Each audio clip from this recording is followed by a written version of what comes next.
DJ Hey Jano. mga idol, Hottest mix like is and dead share on. po ang ating San channel Printer. and subscribe po para lagi kayong updated sa ating mga i-upload pang mga video. Hey! Magandang umaga, Luzon, Visayas, Mindanao. Lalo na dyan sa Surigao, Maradjao, nabuntag sa Edyo Tanan. Ito po, kasama ko po si Dragon na channel vlog. Mga kababayan ko, mga Good idol. morning. Dito, assalamualaikum warahmatullahi wabarakatuh. O mga Muslim. Ako po ay balik sa Islam. Bago lang po. Ngayon, ako po ay may ibibigay sa inyo mga kababayan na kunting kaalaman na naman patungkol sa batas sa palupa. Naway respetuhin po ng ating mga pamahalaan dyan sa baba ang nilagdaan ng nakaraang administrasyon ni Pangulong Ferdinand Idralin Marcos Sr. Ang karamihan po kasi binabaliwala na po ang mga kasaysayang yaon, yung mga nilagdaang yaon. Hindi na po nila nirerespeto, lalo na kapitan, kagawad, kapitan, mayor, congressman, gobernador.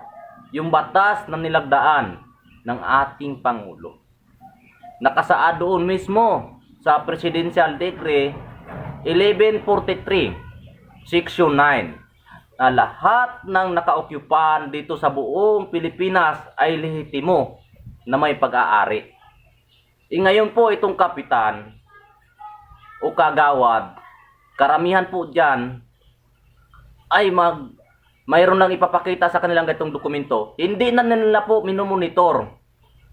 Yan po ang karamihan. Dapat kayong mga kapitan o kagawad, i-monitor po ninyo kung ito ba ay tunay o hindi. Dahil may nilagdaan na po ang ating Supreme Court noong 1974. Mula pa noong 1972, 1974, 1976. Na ang desisyong yon mula o city 0 to 100,000 ay kansilado na po. Pero pagdating po dyan sa mabababang mga posisyon, ay kinikilala po nila yung mga kansiladong titulo o city. Unang-una po, kung kayo po ay naninilbihan sa taong bayan, dapat po kayo kapitan o kagawad o mayor o congressman o gobernadorman, dapat kayo po ay mag-aayos ng problema sa mga tao. Hindi po kayo nagpapaalis o magdidimulis. Karamihan po sa atin, mga opisyal dyan na nakaupo, mga kababayan ko, ay inaabuso ang kanilang posisyon, ginagamit para mapaalis lang ang bawat Pilipinong gusto nilang paalisin o alisan ng karapatan. Ikaw dyan nakaposisyon, dyan ka na ipinanganak, nakaposisyon ka na ng 30 years o 40 years. Pagdating ng panahon, bilang darating, kami ang may-ari, iyong titulo na kanilang hinahawakan, 2016, 2020, o 2000, ikaw nakaposisyon ka ng 1970, bilang may makaroon ng titulo ng 1983, 1990, year 2000, bilang sabihin, sila ang may-ari. Ang problema, nauna ka kaysa kanila. Ngayon, sila may titulo, ipapakita doon sa kapitan, o kaya kagawad, sabihin ng kagawad, uy, umalis kayo, may titulo itong tao na ito. Dapat tingnan po ang titulo kung kailan na-rehistro o kailan ibinigay sa kanila. Hindi po agad-agad. Kung mayroon mang ganyan, ikaw kagawad, ipatawag mo sila o kapitan, pagharapin mo sila sa barangay.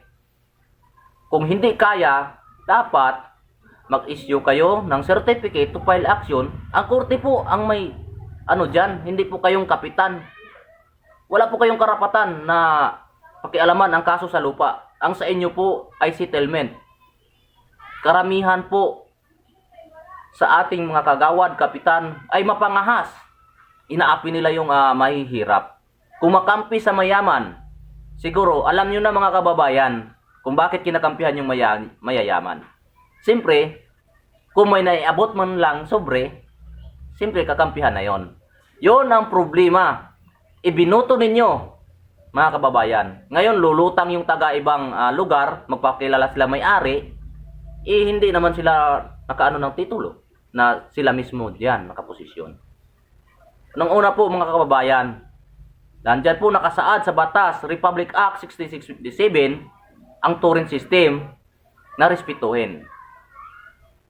At ang Republic Act 9700, pinagtibay po ito. Kaya mga kababayan, karamihan po hindi na po ginagalang yan. Pinpilit pinagtakpan, mayroon na yung batas pinagtakpan. Lalo na yung PD 1529, Presidential 1529, Presidential Decree 1529, nagsasaad mismo dyan sa Section 3, mga kababayan. Kahit sinong abogado alam yan. Section 3 lang, inaano ko. Kung hindi ka tourist, ay wala kang karapatan na mag-aari. Hindi rehistrado ang iyong titulo. Yan po mga kababayan. Tips lang po yan. Nilagdaan po ng ating Pangulong Marcos dati yan. Ang problema, hindi po nire-respeto. Ang titulo po ng buong Pilipinas mga kababayan, ito po ay muling nairehistro. Kung yung malalaman. Wala pa pong Kristiyano noon. Itong Pilipinas ay may pangalan na ito. Malaya po ito. Malaya. Dahil malaya yung mga tao noon na kumilos. Kaya malaya. At nung nasakop na ng Espanya, naging Sulu Archipelago. Mga kababayan. Hindi po natin alam yan. Natuklasan ko lang po yan nung nagre-research po ako. Na alam ko po yung katotohanan. Naungkat po at nalaman ko. Noong 1899, ang government, nagkaroon na tayo ng government, nakipag-agreement lang po sa Sultanate of Sulu. Hanggang 1902, may agreement po sila dyan. Grabe nila ang desisyon na para magkaroon lang ng agreement. Ngayon, binabaliwala na pong agreement na yon. Mga kababayan ko, binubulag na po tayo sa katotohanan. Tayo po ay mga Muslim lahat. Tayo ay dapat kilalanin. Mga kababayan ko, sobra na po ang nakakaupo dyan sa politiko. Ibinoto natin dahil nangangako silang pagbabago. Oo, may pagbabago nga mga kababayan. Pinagbabago nga nila. Kayo nakaposisyon, paalisin na kayo kaya nagbabago, di ba? Mga kababayan. Matagal kayo nakaposisyon, paalisin kayo ng walang relocation. Yun ang pagbabago na pinapangako ng nakaupo ngayon. Nangangako sila nung panahon pa ng eleksyon. Ngayon, nanalo na. Yun nga, tama nga yung sinasabi nilang pangako nila na babaguhin. Papaalisin na kayo eh. Papaan? Nagbabago talaga dahil wala na kayo dyan. Ano na kayo? Nandun na kayo sa tabing dagat nakatira. Bago na nga. Bago na titira. Bago na yung titira. Hindi na kayo. Tama po ba mga kababayan? Yung kanilang ginagawa. Dapat po mga kababayan, tayo ang nakaposisyon o kayo dyan nakaposisyon sa area. Dapat kayong tulungan. Dahil ibinoto ninyo ang kung mayor man dyan, kapitan, kagawad, dapat kayong proteksyonan. O gobernador, congressman, dapat ang taong bayan o nasasakupan mo, kung sino yung nakaposisyon dyan, dapat yun ang tulungan, hindi nyo paalisin. Ang karamihan kasi pinapaalis. Yun nga ang pinapangako nilang pagbabago na ginawa. Kasi magbabago na yung titira eh. Itatayuan nila ng building yung area mo, nagbabago dahil wala ka na dyan. Nandun ka na sa tabing dagat inilagay. O nandun ka sa bundok inilagay. O, hindi ka binabayaran, pinapaalis ka na nga, hindi ka pa binabayaran. Unang-una po mga kababayan, kung ating alalamin, ang batas ay wala po dapat paalisin. At unang-una po, hindi po pwedeng mag-angkin ng napakalaking area. Karamihan umaangkin ng 10 hektarya, may 5 hektarya. O 20 pa, minsan 1,000 hektarya. Samantala, yung tinitirikan mo, 200 square meter, kukunin pa. Yung kanilang dokumento ay sampay bakod naman kung sasabihin.